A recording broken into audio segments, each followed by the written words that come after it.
Isang gabi, nagising ako dahil sa sobrang tawag ng kalikasan. Alam mo yung tipong hindi na kaya pigilan? Ganon. Pagbukas ko ng ilaw sa CR, malamig ang hangin. At bigla akong kinilabutan dahil parang may presensya sa loob. Tapos bigla akong narinig ang isang boses. Pero teka, wala namang ibang tao sa bahay ko.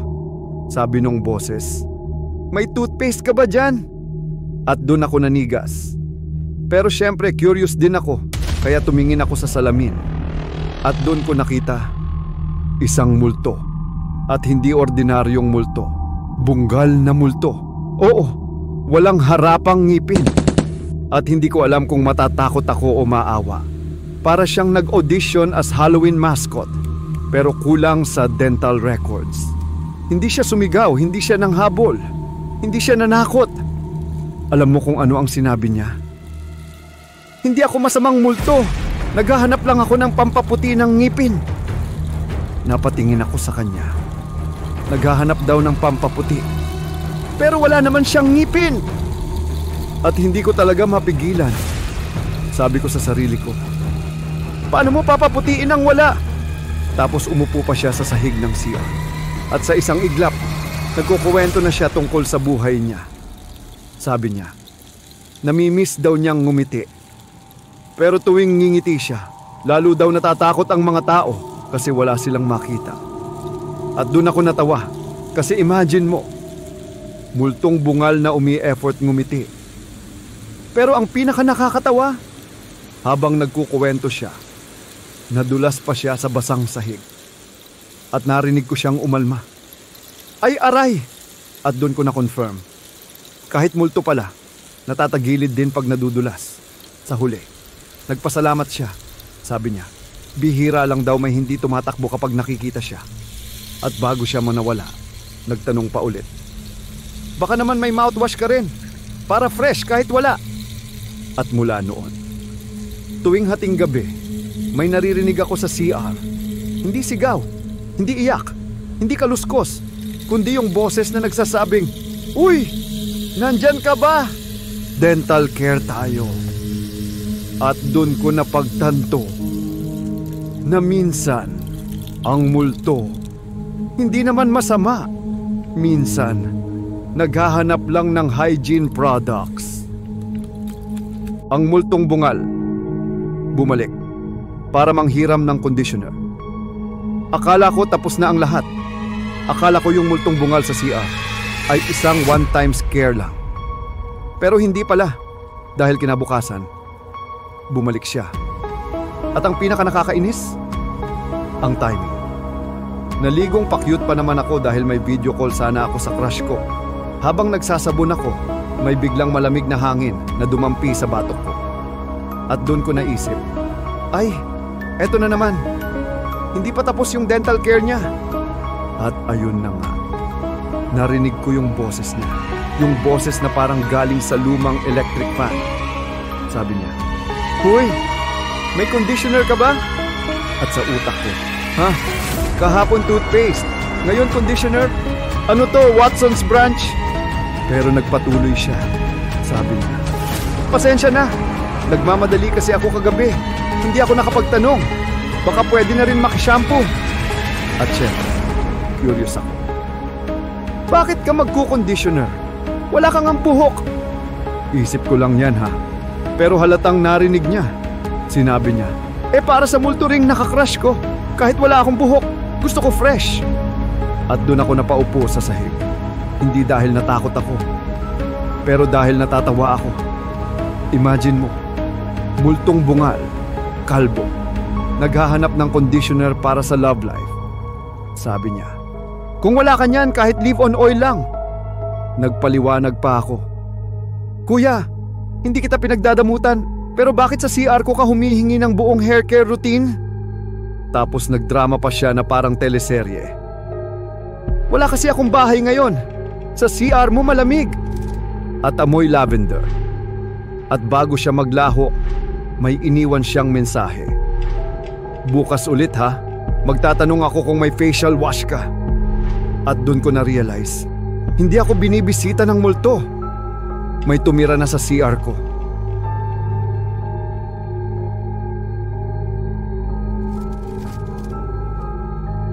Isang gabi, nagising ako dahil sa sobrang tawag ng kalikasan. Alam mo yung tipong hindi na kaya pigilan? Ganon. Pagbukas ko ng ilaw sa CR, malamig ang hangin. At bigla akong kinilabutan dahil parang may presensya sa loob. Tapos bigla akong narinig ang isang boses. Pero teka, wala namang ibang tao sa bahay ko. Sabi nung boses, may toothpaste ka ba dyan? At doon ako nanigas. Pero syempre curious din ako, kaya tumingin ako sa salamin. At doon ko nakita isang multo. At hindi ordinaryong multo, bunggal na multo. Oo, walang harapang ngipin. At hindi ko alam kung matatakot ako o maawa. Para siyang nag-audition as Halloween mascot, pero kulang sa dental records. Hindi siya sumigaw, hindi siya nanghabol, hindi siya nanakot. Alam mo kung ano ang sinabi niya? Hindi ako masamang multo. Naghahanap lang ako ng pampaputi ng ngipin. Napatingin ako sa kanya. Naghahanap daw ng pampaputi. Pero wala naman siyang ngipin. At hindi ko talaga mapigilan. Sabi ko sa sarili ko, paano mo papaputiin ang wala? Tapos umupo pa siya sa sahig ng CR. At sa isang iglap, nagkukuwento na siya tungkol sa buhay niya. Sabi niya, namimiss daw niyang ngumiti. Pero tuwing ngingiti siya, lalo daw natatakot ang mga tao kasi wala silang makita. At doon ako natawa kasi imagine mo, multong bungal na umi-effort ngumiti. Pero ang pinaka nakakatawa, habang nagkukuwento siya, nadulas pa siya sa basang sahig. At narinig ko siyang umalma. Ay aray! At doon ko na-confirm. Kahit multo pala, natatagilid din pag nadudulas. Sa huli, nagpasalamat siya. Sabi niya, bihira lang daw may hindi tumatakbo kapag nakikita siya. At bago siya manawala, nagtanong pa ulit. Baka naman may mouthwash ka rin, para fresh kahit wala. At mula noon, tuwing hating gabi, may naririnig ako sa CR. Hindi sigaw, hindi iyak, hindi kaluskos, kundi yung boses na nagsasabing, uy, nandyan ka ba? Dental care tayo. At dun ko napagtanto na minsan ang multo hindi naman masama. Minsan, naghahanap lang ng hygiene products. Kung nagulat ka sa multong bungal, mas magugulat ka pa sa next na kwento. Kaya i-click mo na yung subscribe bago ka paabutan ng multo. Ang multong bungal, bumalik para manghiram ng conditioner. Akala ko tapos na ang lahat. Akala ko yung multong bungal sa CR ay isang one-time scare lang. Pero hindi pala, dahil kinabukasan, bumalik siya. At ang pinaka nakakainis, ang timing. Naligong pa-cute pa naman ako dahil may video call sana ako sa crush ko. Habang nagsasabon ako, may biglang malamig na hangin na dumampi sa batok ko. At doon ko naisip, ay, eto na naman. Hindi pa tapos yung dental care niya. At ayun na nga, narinig ko yung boses niya. Yung boses na parang galing sa lumang electric fan. Sabi niya, "Hoy, may conditioner ka ba?" At sa utak ko, "Ha? Kahapon toothpaste, ngayon conditioner? Ano to, Watson's Branch?" Pero nagpatuloy siya. Sabi niya, "Pasensya na, nagmamadali kasi ako kagabi. Hindi ako nakapagtanong. Baka pwede na rin makishampoo." At syempre, curious ako. Bakit ka magpo-conditioner? Wala kang ampuhok. Isip ko lang yan ha. Pero halatang narinig niya. Sinabi niya, para sa multo ring nakakrush ko. Kahit wala akong buhok, gusto ko fresh. At doon ako napaupo sa sahig. Hindi dahil natakot ako, pero dahil natatawa ako. Imagine mo, multong bungal, kalbo, naghahanap ng conditioner para sa love life. Sabi niya, kung wala ka niyan kahit leave-on oil lang. Nagpaliwanag pa ako. Kuya, hindi kita pinagdadamutan, Pero bakit sa CR ko ka humihingi ng buong hair care routine? Tapos nagdrama pa siya na parang teleserye. Wala kasi akong bahay ngayon. Sa CR mo malamig. At amoy lavender. At bago siya maglaho, may iniwan siyang mensahe. Bukas ulit ha, magtatanong ako kung may facial wash ka. At dun ko na-realize, hindi ako binibisita ng multo. May tumira na sa CR ko.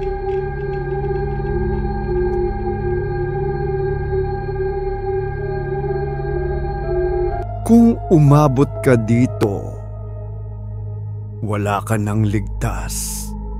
Pero pwede ka pang mag-subscribe. Isang gabi, nagising ako dahil sa sobrang tawag ng kalikasan. Alam mo yung tipong hindi na kaya pigilan?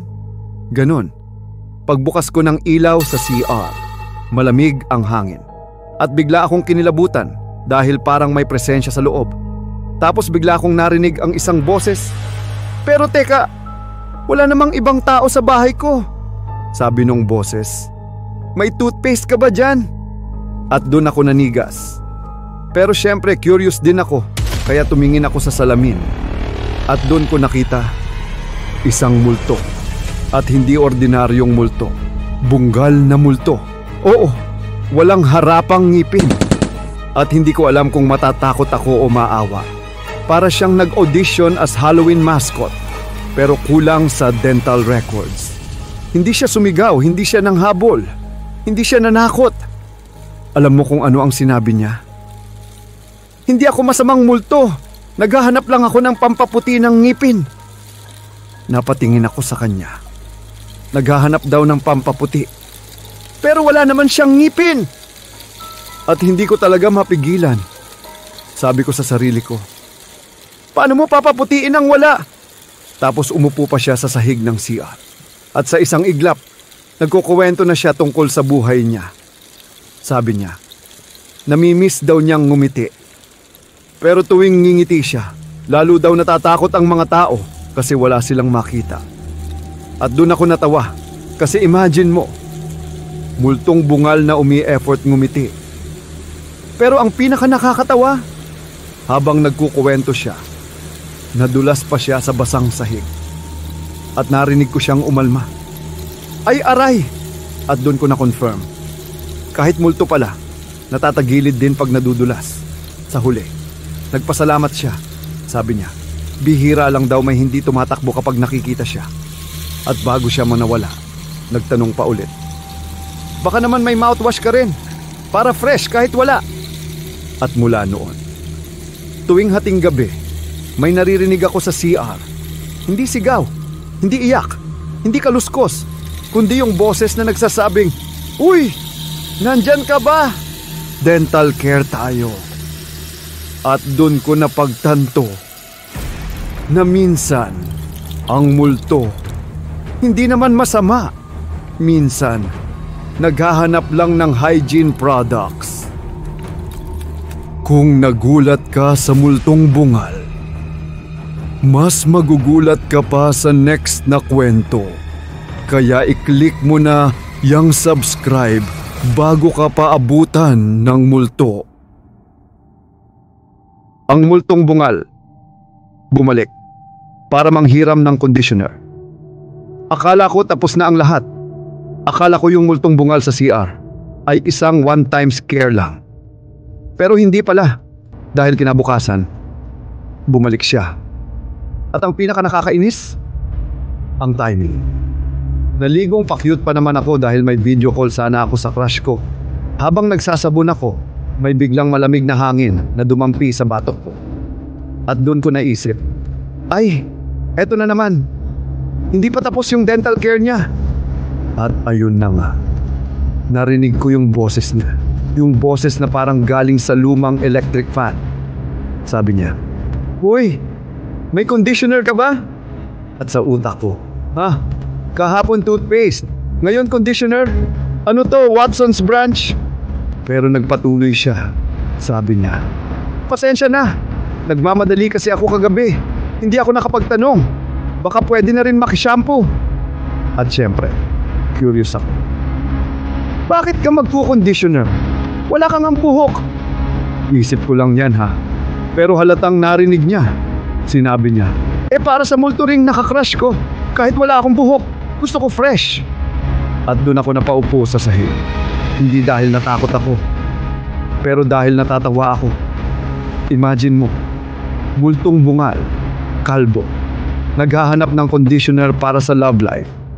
Sabi niya, kung wala ka niyan kahit leave-on oil lang. Nagpaliwanag pa ako. Kuya, hindi kita pinagdadamutan, pero bakit sa CR ko ka humihingi ng buong hair care routine?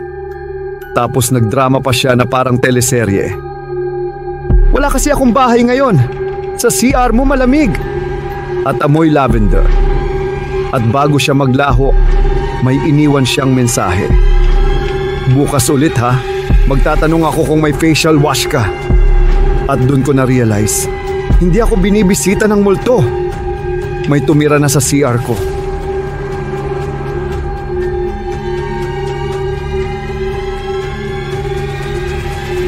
Kung umabot ka dito, wala ka nang ligtas. Pero pwede ka pang mag-subscribe. Shout out sa mga bagong subscribers! Huwag kayong matatakot. Mabait naman ang mga multong kasama ko.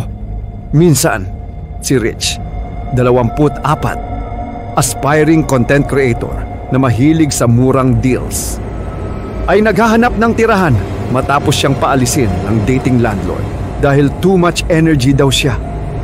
Sa totoo lang, nasira niya yung pinto kakakatawa sa horror challenge.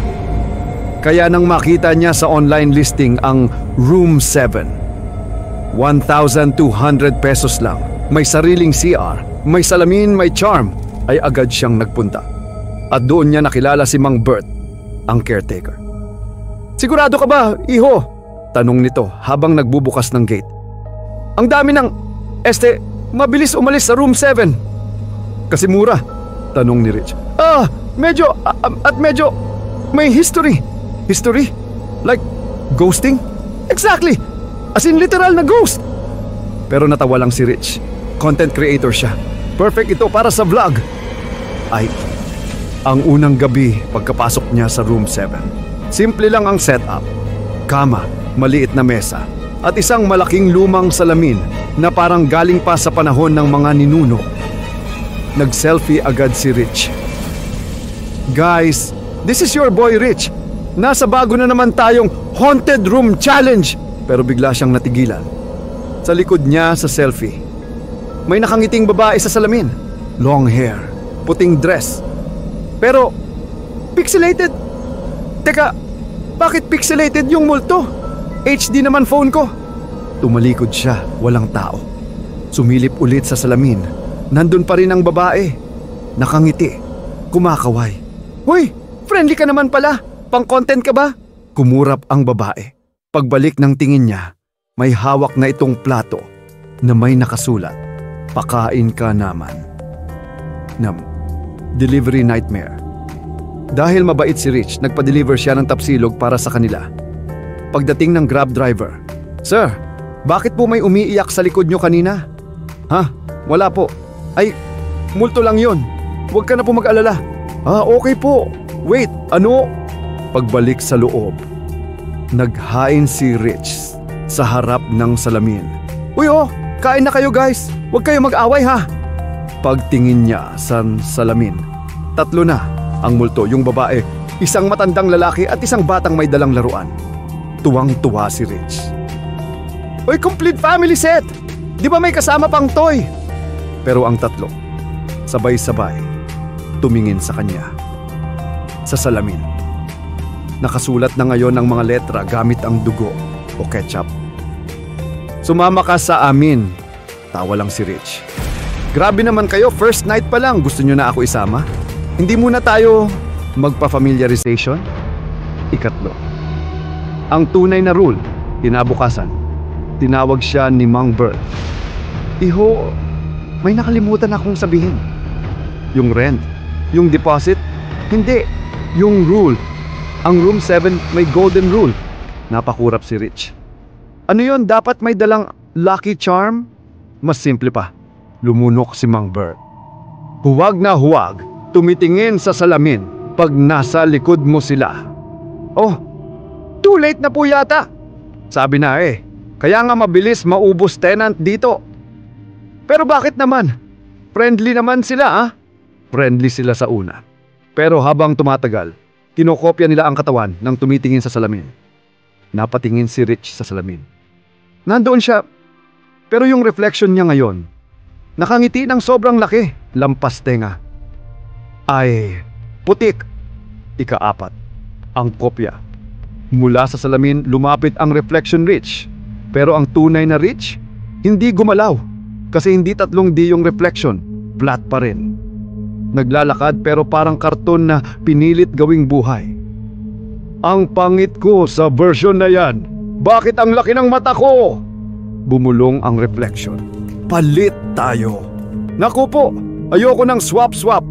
Di ako nakapahinga sa barter group sa FB. Sinubukan ni Rich takpan ang salamin. Hindi gumagana. Sinubukan niyang takutin ang multo. Mas lalo pang lumapit. Hanggang sa sinabi ni Mang Bert, "Iho, lagyan mo ng mantika." Mantika? Oo, ayaw nila ng mamantika. Nasanayan na namin dati sa tenants. Ang laban. Namantikalan, inabot ni Rich ang bote ng mantika. Pinahid sa salamin. At doon nagsimulang umusok ang reflection. Ang sakit! Bakit mamantika? Sigaw ng kopya. Uy, bagay lang sa kutis mo, sabi ni Rich. Naging mabagal ang pagkilos ng mga multo. At parang nag-freeze sa salamin. Hanggang sa tuluyang nawala ang imahe. Nag-work! Effective pa naman tika! Parang ex kong madulas! 6. Epilogue. Kinabukasan, nagdesisyon si Rich na umalis. Hindi ko na po kaya, Mang Bert. Ayoko ma-flat version ng sarili ko. Sayang. May promo pa naman sana kami. Stay 3 nights. Get 1 ghost free. No thanks po. Habang naglalakad si Rich palabas, may narinig siyang malambing na boses mula sa salamin sa hallway. Babalik ka. Rich. Napatingin siya. Yung reflection niya. Kumaway. Pero ang tunay na Rich, hindi. Lumunok siya. Kuya, pwede bang pakitakip tong salamin? Parang may future jowa akong clingy. At tuluyan siyang umalis. Pero kinagabihan, habang nagbablog siya sa bagong inuupahan sa camera, sa likod niya, nakita niyang may flat na kamay na kumakaway. Mula sa salamin na wala namang salamin sa kwarto niya. And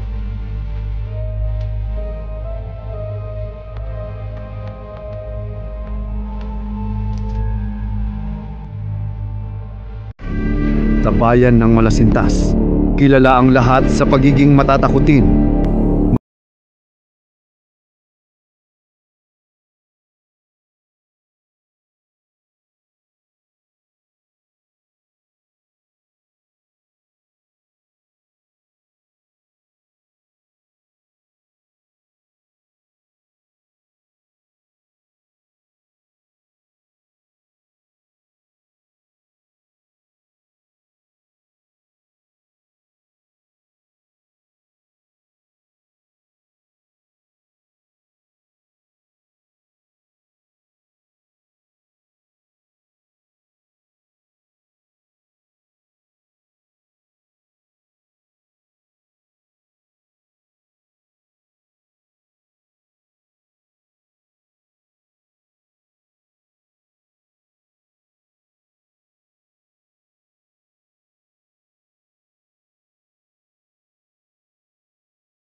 Balutan BBQ, tikman ang nakakatakot na sarap.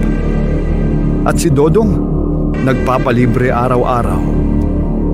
Hanggang sa isang gabi sinabi ng aswang, Dodong, pag di ka nagbayad, ikaw ang gagawin kong pulutan. Doon lang biglang kumaripas ng takbo si Dodong. Part 2. Ang balot ng kadiliman. Simula nang maging vendor ang aswang na si Apolonio. Booming ang negosyo niya. Pero may napapansin ang mga tao. Lahat ng bumibili, parang tumatagal ang eye bags. At parang laging may naririnig na bulong sa gabi. Pero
gising na mas malaking nilalang, ang tatay ng teenager.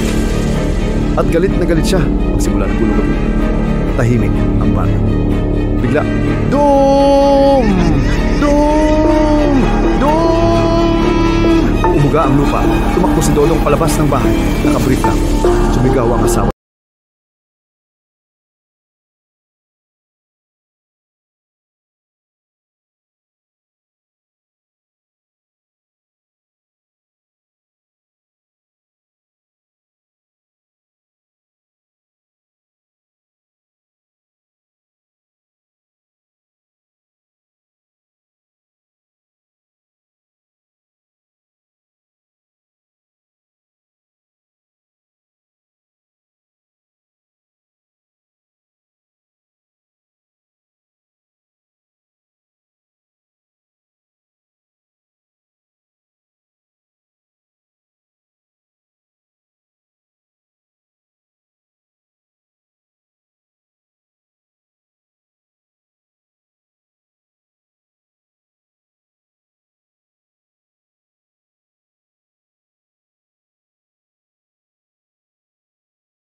Ang iingay nyo!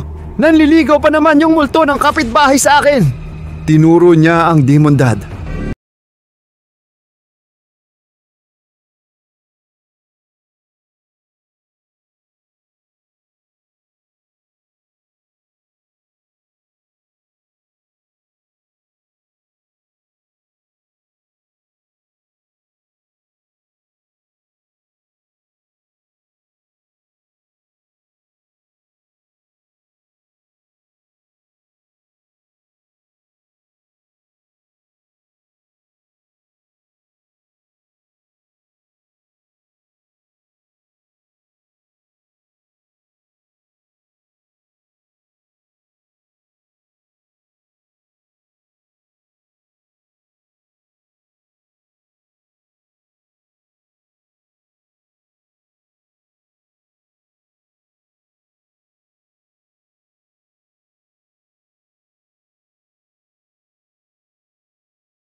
Ang babaeng paulit-ulit kumakatok.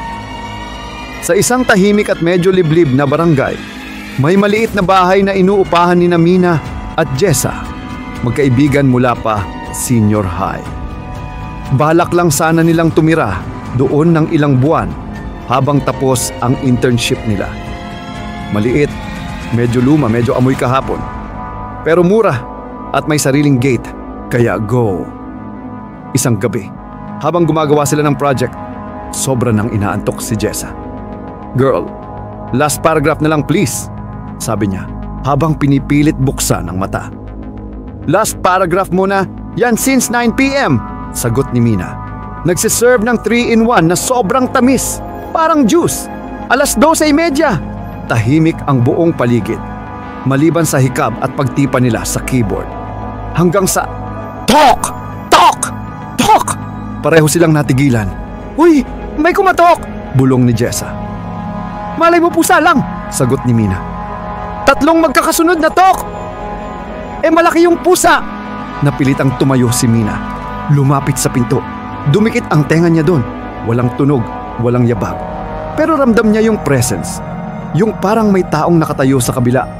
Nag-aabang. "Hello? Tao po?" tanong niya. Walang sagot. Bumalik siya kay Jessa. Nagkibit balikat. "Wala naman." "Tok! Tok! Tok!" Mas malakas, mas madiin. Nagsimulang magtilian ang mga opinyon nila. "Mina, baka magnanakaw. Kung magnanakaw yan, bakit marunong kumatok? May courtesy siya." "Hindi nga, baka nagmamasid lang." "Baka pizza delivery." "Umorder ka?" "Hindi." "Oh, edi hindi pizza." Humawak sila ng kutsilyong panghiwa ng hotdog. Hindi pang self-defense certified. Pero hanggang dun lang ang meron. Lumapit sila sa peephole. At dun nila nakita isang babae, nakatayo sa madilim na veranda. Mahaba ang buhok, nangingintab sa liwanag na hindi nila alam kung saan. Sa isang lumang apartment sa Maynala, may unit na palaging bakante. Unit 3B. Pero gabi-gabi, may ilaw. Si Rodel, bagong lipat sa katabing unit 3A, napansin na kahit walang nakatira, lagi niyang naririnig ang tunog na parang may naglalakad sa loob. Hindi ordinaryong lakad, yung mabagal. Yung parang nakatsinilas. pero humahampas sa sahig. Slap, slap, slap. Isang gabi, habang nagwi-withdraw ng tubig sa dispenser sa hallway, napahinto siya. Nakasindi ang ilaw ng 3 B. Pero mas nakakatakot. Bahagyang bukas ang pinto. Kuya, may nakatira na po ba sa 3 B? Tanong niya sa landlord. Pumiling ang matanda. Ay naku iho, huwag mong papansinin ang unit na yan. Kahit anong mangyari, huwag kang lalapit. Pero syempre, taong Pinoy si Rodel. Mas lalo tuloy siyang naku-curious. Ang unang pagkakamali. Bandang 2:00 ng madaling araw, nagising si Rodel sa tunog. Slap, slap, slap. Pero ngayon, mula sa loob ng kwarto niya. Uy, sino yan? Sigaw niya habang bumabangon. Huminto ang tunog. Pero nang lumingon siya sa salamin ng cabinet, may nakita siyang nakatalikod na babae sa likod niya. Mahaba ang buhok, nakayuko, nakaitim na bestida. At bago siya makasigaw, bigla itong lumusot sa ilalim ng kama. Ang tawag kinabukasan, tumawag ang kapitbahay sa kabilang unit. Pre, nakita ba kita kagabi? May kumakatok kasi sa pinto ko. Akala ko ikaw. Hindi ako yon, sagot ni Rodel. Nagkatinginan silang dalawa. Sabay silang may narinig. Tok, tok, tok. Mula sa pinto ng 3 B. Pre, wala namang nakatira dyan, di ba? Wala. Eh, sino yan? Sabay silang napalunok. Ang panghuling gabi, gabi-gabi na siyang sinusundan ng tunog. Slap, slap, slap. Sa banyo, sa kusina, sa sala. At minsang dumaan siya sa tapat ng 3 B, biglang bumukas ang ilaw at may bumulong mula sa loob. Huwag kang aalis. Nakikita kita. Tinakbo niya ang hagdan. Pero habang bumababa siya, may lumalakad na kasunod niya. Mabagal. Mabigat. Slap. Slap. Slap. Pagdating niya sa ground floor, huminto ang tunog. Paglingon niya, walang tao. Pero nakapatong sa sahig ang isang bagay. Isang pares ng lumang tsinelas, basa, at may bakas ng dugo. Kinabukasan, nagpaalam si Rodel na aalis na sa apartment. Ang sabi ng landlord, ay nako, lahat ng tumira sa 3E, ganyan ang sinasabi. Laging may sumusunod, laging may kumakatok, laging may tsinelas. Nasaan ba yung may-ari ng 3B? Tanong ni Rodel. Numiti ang landlord. Yung meeting hindi dapat ikatuwa. Ay naku iho, matagal nang patay yun. Pero hanggang ngayon, naghahanap pa rin ng kasama. Kung akala ni Rodel, tapos na ang kababalaghan matapos siyang umalis sa lumang apartment. Ay mali ka iho. Mali na mali. Kasi ang multong nakatsinilas, hindi yun basta sumusunod. Nagpapahabol yan. At heto na ang kwento. Samahan mo. Huminga ka muna. Huwag kang kakain ng chicharon habang nagbabasa. Baka ikaw yung masamid, hindi yung multo. Paglipat ni Rodel sa bagong apartment sa wakas, may bago na siyang tirahan. Malinis, maliwalas, walang creepy na pinto, walang footsteps, at walang babae sa sanggid. Pero dahil gipit sa budget, bed space lang nakuha niya. 3 kasama sa kwarto. Si Joel, si Andrew, at isang lalaking hindi nagsasalita. Pero di multo daw, sabi nila. Sana na. Pagbagsak niya sa kama, bigla siyang nakarinig ng tunog sa ilalim. Slap, slap, slap. Napanito siya. Wag naman dito. Lumingin siya sa kabilang kama. Si Joel, nakapatong ang paa sa sahig, nakatsinelas. Rodel. Ikaw ba yan? Joel. Ha? Hindi. Naka-headset ako, oh. Bam! Tinanggal niya ang headset. Tumigil ang headset. Rodel. Ay, buti naman. Pero biglang may gumapang sa ilalim ng kama niya. Nakikita kita. Ang kapitbahay na tsismosa kinabukasan, kinausap niya ang landlady. Rodel, ate, may naririnig po akong... Landlady. Ay, ho, wag kang ganyan, ha? Yung huling tenant dyan, nagsabing may multo rin. Nagsara ako ng 2 linggo. Rodel, ate, hindi ko naman po sinasabing multo. Landlady. Oo nga, multo yan. Kilala ko na yan. Rodel. Ha? Landlady. Yung multong mahilig sa tsinelas. Alam mo bang, ay, teka, may dumating na Grab. Dito ka lang. Kumaway si ate at lumabas. Iniwan si Rodel sa pintuan. Kasabay noon, may kumatok sa likod niya. Tok, tok, tok. Paglingon, walang tao. Pero may natapakan siyang malamig. Nilihis niya ang paa. Isang tsinelas. Parehong itsura sa nakita niya sa 5 apartment. Ang multo, mahilig sa drama. Gabi, tahimik ang hangin. Tahimik ang dingding. Hanggang biglang, slap, slap, slap. Papunta sa kama. Rodel. Huwag naman na yun. Biglang umangat ang kulot niya. May kamay na makitla. Mahaba ang dami. Basang-basa. May dugo. Rodel. Ah! Nagsisigaw siyang tumalon sa kama. Lumabas mula sa ilalim ang multong babae. Mahabang buhok. Nakaitim. Nakatsinelas na luma. Tumingin ito sa kanya. Mabagal. Madilim ang muka. Tapos, bigla siyang umupo at naglabas ng notebook.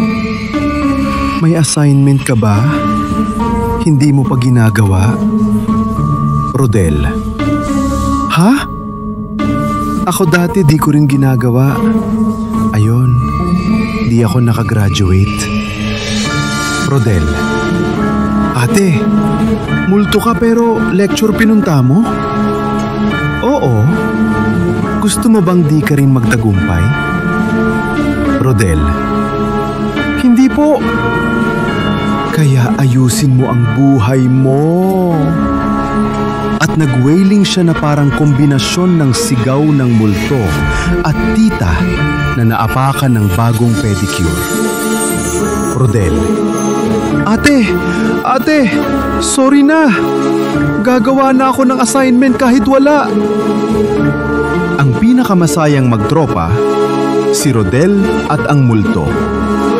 Simula noon, lagi na siyang binibisita ng multong babae. Pero imbes na takutin siya, nagiging parang supportive friend. Nakikita kita. Nagpapabaya ka sa diet. Huwag kang aalis. Mag-toothbrush ka muna. Sinusundan kita kasi hindi mo tinupi yung kumot. Nakikita kita. In-add mo na naman yung ex mo. Rodel. Ate naman. Multo ka na nga lang, tsismosa ka pa. Ay bawal ba? Lahat ng multo dito sa Maynila chismosa. Standard yan. Pero isang gabi, habang natutulog si Rodel, nagising siya sa sigaw ng multo. Rodel! Gising! May mas nakakatakot! Rodel, ano? Ano na naman? Hindi naligo ng 3 araw. Mas mabaho pa sa akin. Rodel, ate, ako na lang po matatakot. Ending. Umalis si Rodel sa bed space. Lumipat sa mas tahimik na lugar. Pero isang gabi, habang nagpapahinga, may narinig siyang pamilyar na tunog sa kusina. Slap. Slap.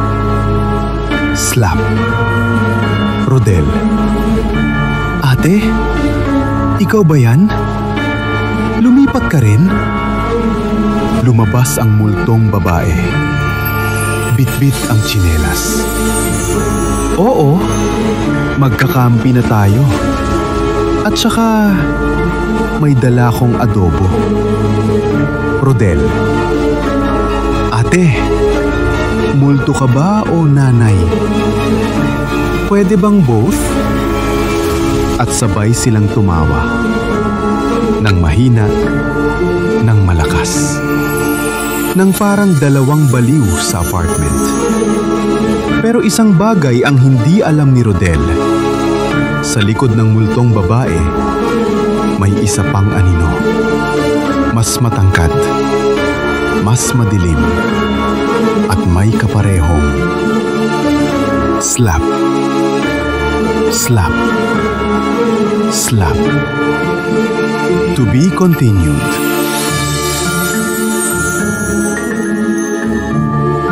Kung iniisip mo na si Rodel ay nakawala na sa sumpa ng slap, slap, slap, ay hindi po! Kasi ang multong nakatsinilas! Level up na. May community na. Oo, plural. May more than one na nakatsinilas. Kumanda ka. Huminga ka. At iwasang uminom habang nagbabasa. Baka ikaw ang masamid, hindi yung multo. Part 4. Ang samahan ng manggan nakatsinilas. The Sleeper Society of Doom. Pagkalipat ni Rodel sa bagong tirahan, akala niya peaceful na. Akala niya tahimik na. Akala niya wala nang hahabol sa kanya. Pero tulad ng lahat ng maling akala sa buhay, may 2 multo na pala ngayon sa likod niya. Ang bagong multong kasama. Nung gabing nakita ni Rodel yung mas malaking anino sa likod ng babaeng multo, napa-backwalk siya papunta sa pintuan. Pero gaya ng inaasahan, natapilok siya. Natumba. Umiyak. At may tumuwang-tuwang multo. Babaeng multo. Oh, Rodel oh, may bago tayong kaibigan. Mas malaking multo. Hi. Isang malalim na boses, pero parang laki ng katawan ay pang lolo. Tapos, nakatsinelas na may sword design pa. Rodel. Ate? Bakit ang malaki niya? Babae. Asya? Coach. Rodel. Coach saan? Coach multo. Coach sa paghahabol ng tao. At tumitig ito kay Rodel. Yung titig na parang may exam siya bukas at hindi siya ready. Ang pagsasanay ni Rodel. Simula noon, parang may PE class si Rodel gabi-gabi. Coach multo. Tumakbo ka! Rodel. Ba't ako? Coach multo. Praktisan ka namin! Pang level 2 na takutan. At sisigaw siya habang papalapit. Slap! Slap! Slap! Slap! Slap! Slap! Slap! Slap! Rodel. Ayoko na! Di ba dapat kinakain niyo ko o tinatakot? Bakit parang cardio workout? Babaeng multo. Kalma, mahalaga sa multo ang magandang stamina. Ang multong may TikTok. Pero ito ang mas masama. Isang gabi, pagod na pagod si Rodel pagkatapos ng 3 oras na takbuhan. Pagpasok niya sa kwarto, may tripod, may ring light, may multong babae sumasayaw. Babae. Hi guys! Welcome back sa channel ko. Ghost Dance Challenge tayo ngayon kasama si Rodel. Rodel. Huwag! Hindi ako sumasayaw! Pero pinakita ng babae yung cellphone niya. Saglit na lumipad. Huminto sa harap ni Rodel at may warning na nakasulat. If you don't dance, you will be tagged. Rodel. Tagged? For what? Babae. For haunting. Napapikit si Rodel. Tapos, sumayaw ng napakabagal na ghost wave. Na-viral sila. Kasi sino bang hindi matatakot sa multong may choreography? Ang tunay na delikado. Akala ni Rodel, okay na. Pamilyar na siya sa 2 multo. Medyo close friends na sila. Medyo. Kahit hindi niya choice. Pero isang gabi, habang natutulog, may naramdaman siyang malamig na hininga sa tenga niya. Hindi babaeng multo. Hindi coach. Iba. Mas mahaba. Mas mabigat. Tapos, may sumilip sa ilalim ng kama. Hindi mukha. Isang napakalaking sinelas. Yung kulay putik. May pakpak ng ipis. At nagsasalita. Sinelas. Rodel. Ako ang pinakaunang sinelas. Ang founder. Ang Diyos ng lahat ng slap-slap. Rodel. Ay, wala na. Wala na talaga. Lord, kunin niyo na ako. O kunin niyo yung sinelas. Huwag lang kami sabay. Lumabas ang 2 multo. Naka-ready. Parang Avengers, pero bad trip na multo. Babae. Huwag kang nalapit sa kanya. Coach. Kami ang naka-assign sa taong to. Sinelas God. Pero hindi pa siya natatakot ng 100%. Lumingon sa kanya ang 3 nilalang. Sabay-sabay nagsalita. Time for the final test. Slap. Slap. Slap. Slap, slap,